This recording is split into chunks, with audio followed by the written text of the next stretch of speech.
Zee 24 तास एक पाऊल पुढे। औष्णिक वीज प्रकल्पांमुळेच महाराष्ट्रात पिण्याच्या पाण्याची टंचाई निर्माण झाल्याचा आरोप ग्रीनपीस या पर्यावरण आणि कृषी क्षेत्रात काम करणाऱ्या संस्थेने केला। या संस्थेचे भगवान केस भाट यांच्याशी आमचे प्रतिनिधी देवेंद्र कोल्हटकर यांनी केलेली बातचीत।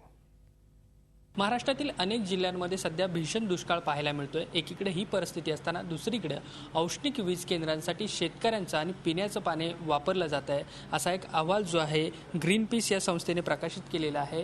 त्या संस्थेचे कार्यकर्ते आपल्यासोबत आहेत, आपण त्यांच्याकडूनच जाणून घेणार आहोत। मला सांगा, तुम्ही जो हा सगळा अहवाल प्रकाशित केलेला आहे, काय या अहवालामध्ये आपण मांडलेलं आहे? बीड, अकोला, बुलढाणा आणि भुसावळ, जळगाव, नाशिक ह्या जिल्ह्यामध्ये ह्या एरियामध्ये औष्णिक ऊर्जा प्रकल्पामुळे प्रचंड मोठ्या प्रमाणामध्ये पाणी जे वळवलं जात आहे।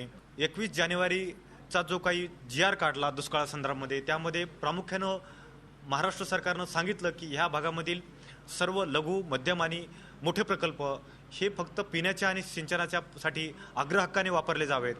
परंतु हे पाणी सर्रासपणे ह्या नियमांचं आणि GRचं उल्लंघन करून हे पाणी सर्रासपणे ह्या औष्णिक ऊर्जा प्रकल्पांना पळवलं जात आहे।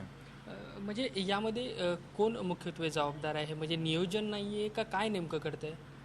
महाराष्ट्र सरकारचं कुठलंही या संदर्भामधलं नियोजन नाही आणि यामध्ये महाराष्ट्र शासन ह्या भूमिकेला जबाबदार आहे असं आमचं म्हणणं आहे। मग आता आपली नेमकी मागणी काय? हा सगळा अहवाल प्रकाशित झाल्यानंतर आपल्याला काय मांडायचं आहे यामध्ये? स्थानिक ठिकाणाचा पाण्यामुळे होणारे गंभीर परिणाम आणि पाण्याची प्राधान्यता हे लक्षात घेऊन पाणी पिण्यासाठी आणि शेतीसाठी हे प्राधान्य लक्षात घेऊन त्याला देण्यात यावं।